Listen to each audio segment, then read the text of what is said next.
This is why physics is dying. Hello curious people, आज मैं करने जा रहा हूँ reaction video on Sabina Hussain fenders video, जिसमें वो रिएक्ट कर रही है अपनी एक पुरानी वीडियो पे, जिसमें वो रिएक्ट कर रही है ब्रायन कीटिंग के एक वीडियो पे, जिसमें वो रिएक्ट कर रहे हैं एक चाइनीज पेपर पे जो कि ये बता रहे हैं कि लूप क्वांटम ग्रेविटी गलत हो सकती है, and it's going to be very interesting.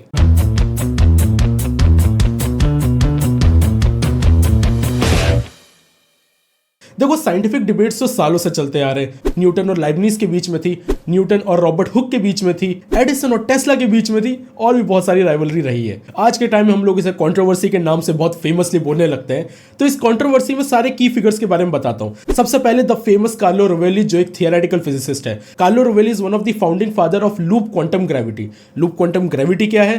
तो देखो यार, जनरल रिलेटिविटी और क्वांटम मैकेनिक्स दोनों इंडिपेंडेंटली बहुत ही फेमस फील्ड है। दिक्कत ये आती है कि जब हम लोग ग्रेविटी के बारे में बात करते हैं, ये दोनों अलग स्टोरी बताती है। Loop quantum gravity one of those approach है जो कि जनरल रिलेटिविटी और क्वांटम मैकेनिक्स को एक साथ लेके चलती है, लेकिन ये एक लौती अप्रोच नहीं है। पता है एक और अप्रोच का क्या नाम है? String theory.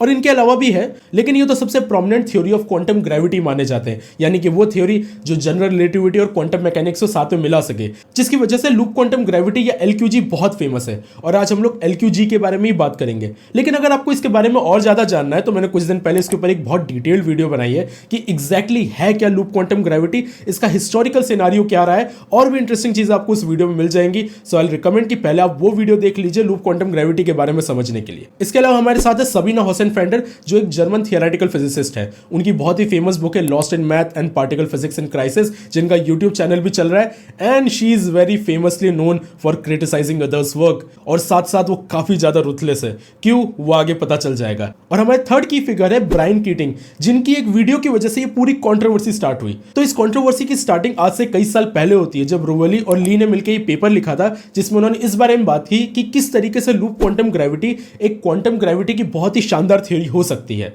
अब उसको लेके बहुत सारे टेस्ट प्रपोज किए गए। टाइम के साथ साथ कार्लो रोवेली और ली, ये दोनों के आइडियाज थोड़े अलग हो गए। हालांकि दोनों लूप क्वांटम ग्रेविटी को ही सपोर्ट कर रहे हैं, लेकिन दोनों के सपोर्ट करने का अप्रोच थोड़ा सा अलग हो गया। Smolin has insisted that the theory can be tested with upcoming experiments. The other, represented by Carlo Rovelli, is fine with the theory being untestable for practical purposes. अब हुआ ये कि ब्रायन कीटिंग ने कुछ टाइम पहले एक video डाली जिसमें वो ये बता रहे थे कि there is a Chinese collaboration. उन्होंने रिसेंटली क्या किया कि हमारे पास जो गामा रे बर्स्ट के ऑब्जर्वेशन आए थे, उसकी मदद से ये देखा कि लूप क्वांटम ग्रेविटी की जो एक आइडिया है कि लाइट की स्पीड अलग अलग एनर्जी में अलग अलग हो सकती है, वो वेरिएशन उनको नहीं दिखा। जिसके बेसिस पे उन्होंने ये बोला कि लूप क्वांटम ग्रेविटी जैसे आइडिया जो कि लाइट की स्पीड को अलग अलग स्पीड से ट्रैवल कर सकते हैं, इस बारे में बात करते हैं, वो गलत हो सकता है। तो ब्रायन कीटिंग ने इसके ऊपर वीडियो तो बना दी, लेकिन कार्लो रोवेली इस बात पे बहुत ऑफेंड हो गए। कार्लो रोवेली ने उनको पर्सनली मेल लिखा कि तुम मिस इन्फॉर्मेशन फैला रहे हो और तुम्हें ये वीडियो हटा देनी चाहिए। जिसके ऊपर फिर सबीना हुसैन फेंडर ने ब्रायन कीटिंग की एक वीडियो के ऊपर रिएक्शन वीडियो बनाई, जिसमें उन्होंने ये बताया कि कहां वो ब्रायन कीटिंग की बात से एग्री करती हैं और कहां वो डिसएग्री करती हैं। अब एज आई सेड अर्लियर कि Sabina Hussain fender is a ruthless person, तो उन्होंने बहुत ज्यादा क्रिटिकल रिमार्क दिए थे, जिसकी वजह से कार्लो रोवेली ने उनको भी कांटेक्ट किया और ये बोला कि तुम मेरे काम को अच्छे से समझ नहीं पा रही हो, तुम्हें ये नहीं पता चल रहा कि एंगुलर मोमेंटम ऑपरेटर और ये बाकी सारी चीजों की वजह से क्या हो रहा है। And Carlo complains to me because he thinks I don't understand his genius and tells me his story about the angular momentum operator. जिसके रिस्पॉन्स में फिर सबीना हुसैन फेंडर ने एक और वीडियो बनाई जिसमें वो इस बात को और ज्यादा क्रिटिसाइज कर रही हैं। उन्होंने तो सीधे ये बोल दिया कि क्यों इन सब अप्रोच की वजह से साइंस डेड हो रही है।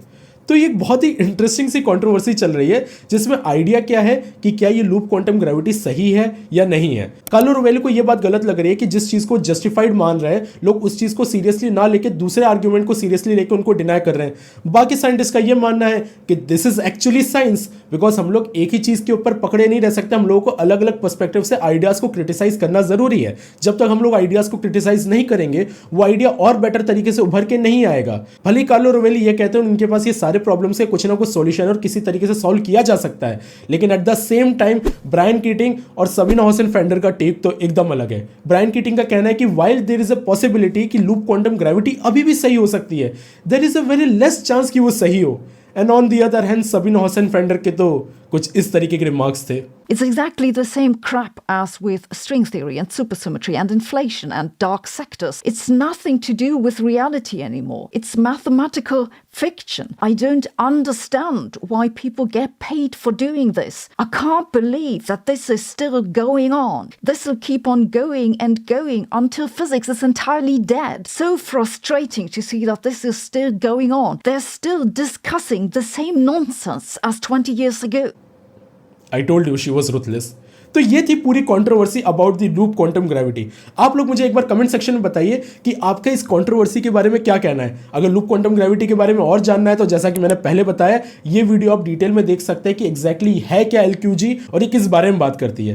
बाय द वे, ये थोड़ी अलग तरीके की वीडियो थी जिसमें मैं साइंटिस्ट की कंट्रोवर्सीज के ऊपर रिएक्ट कर रहा हूँ। अगर आपको इस तरह की वीडियो और चाहिए तो मुझे कमेंट सेक्शन में बताइए and I will make sure कि इस तरीके की लेटेस्ट साइंटिफिक कंट्रोवर्सीज और latest scientific debates and news के बारे में मैं इस तरीके से रिएक्ट करता रहूं और आपको सिंपल लैंग्वेज में कम्युनिकेट करता रहूं। अगर आप मुझे सपोर्ट करना चाहते हैं तो प्लीज मेरे चैनल को सब्सक्राइब करिए और साथ ही साथ आप इंटेलेक्चुअल टी शर्ट, हुडीज और मग्स खरीद सकते हैं is my last neuron website से। यहां पर इतने इंटरेस्टिंग आइडियाज है जो कि आपके पैशन के साथ परफेक्टली रेजोनेट कर सकते हैं। हम लोग फिर से मिलेंगे नेक्स्ट वीडियो में जिसमें हम लोग और भी साइंटिफिक बारे में बात करेंगे और भी कुछ मसालेदार बातें करेंगे और देखेंगे कि क्या चल रहा है साइंटिफिक कम्युनिटी में। तब तक के लिए stay curious, keep learning. Nothing, nada, niente.